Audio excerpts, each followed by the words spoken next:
स्वागत है आप सभी का। और इस वक्त की सबसे बड़ी खबर आ रही है बिहार से, एनडीए गठबंधन से जुड़ी हुई, क्योंकि एलजेपी-आर के चिराग पासवान ने एनडीए से नाता तोड़ लिया है। और बिहार चुनाव से पहले यह सबसे बड़ी खबर है। चिराग पासवान ने कहा कि अब मैं बिहार में एनडीए का हिस्सा नहीं हूं। हालांकि इसके बाद चर्चा यह है कि क्या केवल बिहार में गठबंधन टूटा है या राष्ट्रीय स्तर पर गठबंधन टूटा है। अगर गठबंधन टूटा तो मोदी कैबिनेट में भी एक मंत्रालय खाली होने जा रहा है और 5 सांसद भी एनडीए से कम होने जा रहे हैं। ऐसे में चर्चा हर एक मुद्दे पर करेंगे, लेकिन सबसे पहले चिराग पासवान के इस फैसले पर और इस फैसले के बाद क्या होगा, चिराग पासवान का फैसला, क्या रणनीति वो अपना सकते हैं, इस पर बात करेंगे। बिहार की राजनीति को बहुत करीब से समझने वाले वरिष्ठ पत्रकार पंकज प्रसून मेरे साथ हैं। बहुत बहुत स्वागत है आपका। जैसे ही खबर आई चिराग पासवान को लेकर कि उन्होंने एनडीए से नाता तोड़ लिया, आपका पहला रिएक्शन क्या था, मैं ये जानना चाहता हूं। उसके बाद फिर राजनीतिक लिहाज से बात करते हैं। मेरा पहला अंतर्मन का ये तो होना ही था। जो पिछले कुछ वक्त से जो चिराग पासवान का स्टैंड था, लगातार नीतीश सरकार को क्रिटिसाइज कर रहे थे, लॉ एंड ऑर्डर के मुद्दे पर क्रिटिसाइज कर रहे थे। तो मुझे क्या लगा कि सीटों के लिए प्रेशर बना रही है, ज्यादा से ज्यादा सीटें मिल जाए एनडीए खाते में, इस वजह से ये इस तरह की बयानबाजी कर रहे हैं। लेकिन उसके बाद कुछ और डेवलपमेंट हुए। कुछ जिलों में इनकी पार्टी में टूट फूट हुई, कुछ लोगों ने इस्तीफा दिया। इससे यह मैसेज गया कि पार्टी पे पकड़ कमजोर हो रही है। उसके बाद एक अरुण भारती है, इनके जीजा जी। अब वो जीजा जी की चर्चा ज्यादा है चिराग पासवान की पार्टी में। और वो क्या चर्चा है, मैं चाहूंगा कि बिहार में अगर कोई आपका रिपोर्टर है तो एलजेपी-आर के सारे नेताओं से एक बार जीजा जी वाला पता कर ले कि वो क्या मामला चल रहा है। तो उस पर मैं ज्यादा नहीं जाऊंगा। उसके बाद आज एक बड़ी घटना हुई है। एक वीणा देवी हैं, लोजपा चिराग पासवान गुट की वो सांसद हैं। उनपे तेजस्वी यादव ने एक आरोप लगाया है कि उनके पास 2-2 एपिक नंबर है। और उसके बाद चुनाव आयोग द्वारा उन्हें नोटिस भेजा गया है, वीणा देवी को। ये समझिए कि चिराग पासवान को ऐसा लगता है कि केंद्र सरकार के इशारे पर उनके सांसद को नोटिस भेजा गया। लंबे अरसे से चिराग पासवान अपने ग्रुप के लोगों के बीच ये बात कहते रहे कि देखो, एक मंत्रालय मिला है, उसका कोई मतलब नहीं। फूड प्रोसेसिंग मिनिस्ट्री मिली है, वहां कोई कमाई नहीं है, कुछ कर नहीं सकते, और यहां भी हमें सीट नहीं दे रहे हैं, बिहार में भी नहीं दे रहे हैं, तो मतलब कि रहने का कोई मतलब नहीं है। अपने लोगों के पीछे बातचीत कर रहे थे। अरुण भारती ने ट्वीट भी किया था कि भाई हम एनडीए से ऐसा नहीं है, कोई लक्ष्य नहीं है, हम सभी सीटों पर तैयारी कर रहे हैं। कार्यकर्ताओं से मैं आह्वान करता हूं कि वो सभी सीटों पर लड़े। यहां तक ये बात चल रही थी। आज की तारीख में बिना अरुण भारती से पूछे हुए चिराग पासवान कुछ नहीं कर रहे। जमुई के सांसद हैं अरुण भारती, इनके जीजा भी हैं। ये तो सब चल रहा था बैकग्राउंड में। अब जो खबर आ रही है वो ये है कि आधिकारिक रूप से चिराग पासवान ने कह दिया है कि वो एनडीए के साथ मिलकर चुनाव नहीं लड़ने जा रहे हैं। ये 50 से 55 सीट मांग रहे थे, एनडीए 30 से 35 ज्यादा देने के लिए तैयार थी नहीं। और अब सब 243 सीटों पर चुनाव लड़ने की तैयारी है। नहीं, पूरे 243 सीटों पर नहीं लड़ेंगे। मेरी जो सूचना है, हो सकता है मेरी सूचना गलत हो, लेकिन इनका कैलकुलेशन है। कैलकुलेशन यह है कि कम से कम ये मानते हैं कि 5 से 6% वोट इनका अपना है। किसी भी कंडीशन में वो पार्टी के साथ रहता ही है। उसके बाद ओवैसी की पार्टी है जो कि मौका देख रही है कि किसी के साथ गठबंधन कर ले, और खास करके किसी दलित नेता के साथ, क्योंकि ओवैसी का समीकरण मुसलमान और दलित वाला है। और अगर ये हो गया तो प्रशांत किशोर की पार्टी के साथ, प्रशांत किशोर, ओवैसी और चिराग पासवान, ये तीनों मिलकर हाथ मिलाएंगे। लेकिन और इससे होगा क्या? जी बताइए। 14%, मैं ये कह रहा हूं कि 14% जो दलित वोट है उसी के सहारे चिराग पासवान ने फैसला लिया। नहीं, इनका अपना और भी है। दलित वोट तो है ही, खास करके दुसाध जाति, जो पासवान जाति हम कहते हैं, वो तो इंटैक्ट इनके साथ ही हैं। कुछ सवर्ण भी इनके साथ हैं। इनके जितने पार्टी के नेता हैं ना, जैसे वीणा देवी, वो खुद सवर्ण बिरादरी से आती हैं। तो इनके बारे में कहा जाता है कि अपर कास्ट के का एक हिस्सा प्लस 89% दुसाध जाति यानी पासवान जाति के लोग और कुछ दलित इनके साथ हैं। तो कुल मिलाकर इनका जो वोट बैंक अपना जो होता है वो 5-7% कहीं नहीं गया, उतना तो रहेगा ही रहेगा। प्रशांत किशोर को फायदा यह है कि 5-7% वोट अचानक उनके साथ आ रहा है। और ये कोर वोटर है, ये कहीं जाने वाले नहीं है, तो अब यहां से वो खेल सकते हैं। और ओवैसी वो देख रहे हैं प्रशांत किशोर को है कि चलिए ओवैसी के कारण कुछ मुस्लिम वोट आ जाएंगे। ओवैसी का ऐसा तो है नहीं कि बिहार में उनको मुख्यमंत्री बनना है, उनकी कोई आकांक्षा है नहीं, बस उनको लड़ना है मजबूत। लेकिन चिराग की तो आकांक्षाएं हैं। इसलिए चिराग ही तो वहां चेहरा बनेंगे, प्रशांत किशोर को चेहरा बनना नहीं है, ओवैसी को बनना है नहीं। अगर ऐसा हुआ तो बिहार की राजनीति में एक बड़ा परिवर्तन आ सकता है। इसके बाद देखिए चुनाव हवा से लड़ा जाता है। क्या ये भी हो सकता है कि चिराग ये सोचकर आए हों कि खुद अकेले लड़ूंगा, कम से कम अच्छी खासी सीटें अगर जीत लूंगा तो कल को एनडीए में भी दावा ठोक सकता हूं कि मैं हूं इस पद के लायक? नहीं, चिराग इतने बेवकूफ पॉलिटिशियन नहीं है कि वो अकेले लड़ेंगे। अकेले लड़ेंगे तो नहीं ला सकेंगे सीट। इनको सीट लाने के लिए जरूरी है किसी बड़ी पार्टी का। एक और मैं आपको ब्रेकिंग न्यूज दे रहा हूं। ब्रेकिंग न्यूज यह है कि कांग्रेस भी उधर आरजेडी से अलग होकर चुनाव लड़ने के बारे में सोच रही है।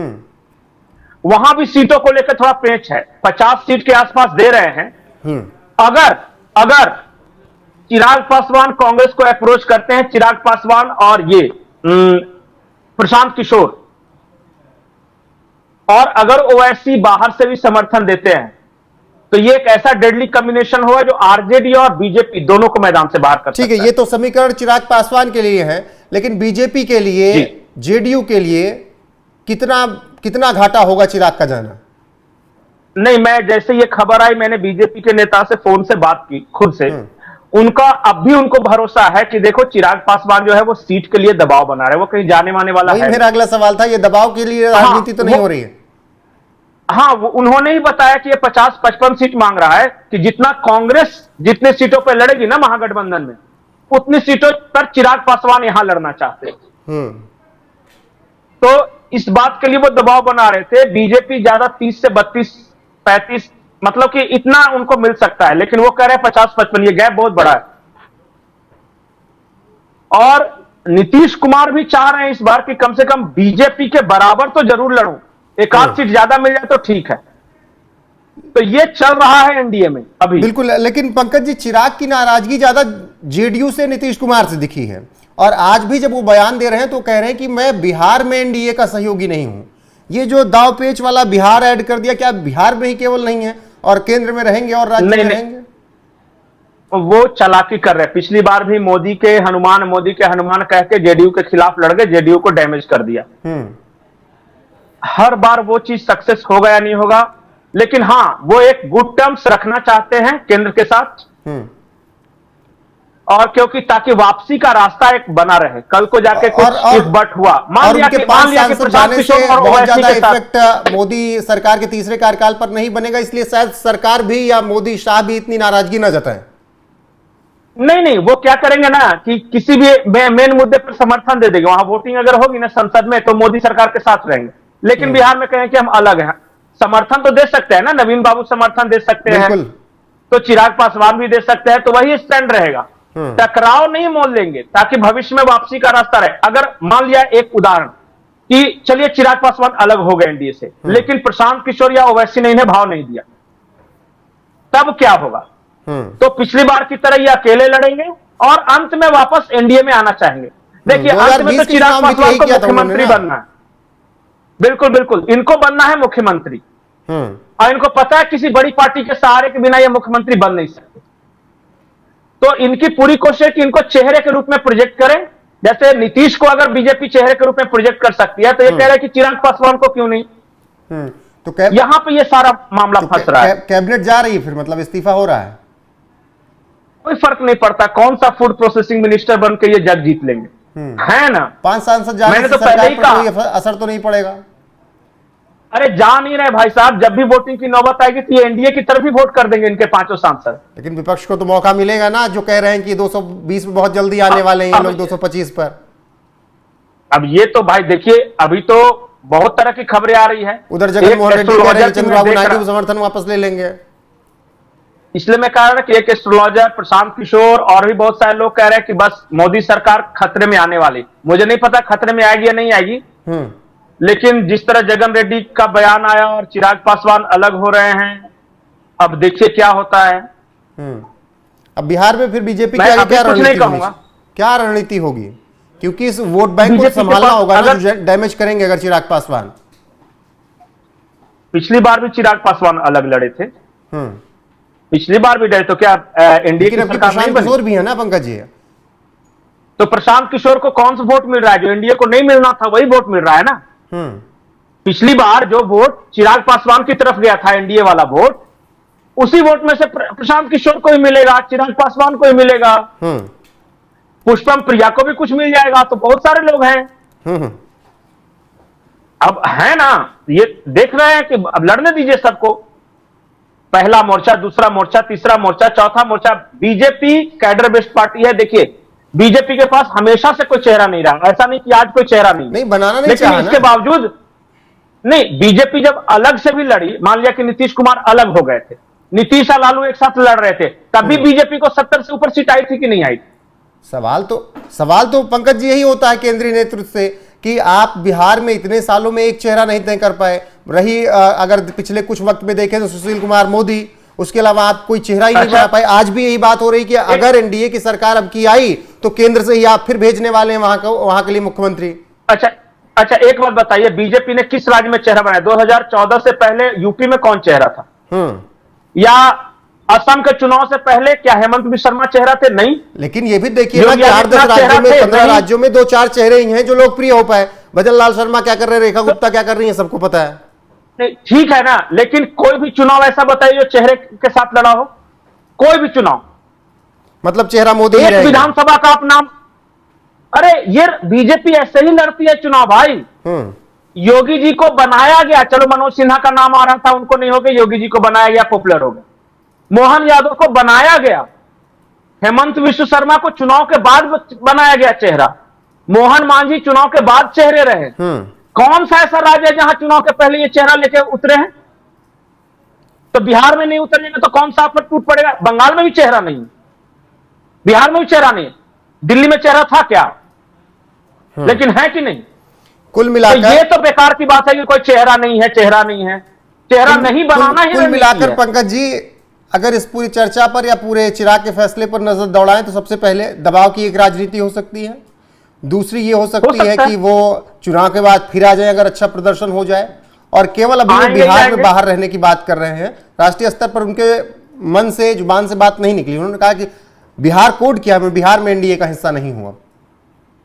ठीक है ना, उनको ज्यादा सीट चाहिए, लड़ने दीजिए। अगर ऐसा है कि वो एनडीए कह रहे हैं कि दिल्ली में एनडीए के साथ है, बिहार में नहीं है, तब फिर तो ये प्रशांत किशोर ओवैसी के साथ नहीं जा रहे। ठीक है, अकेले लड़े चुनाव, कोई दिक्कत नहीं।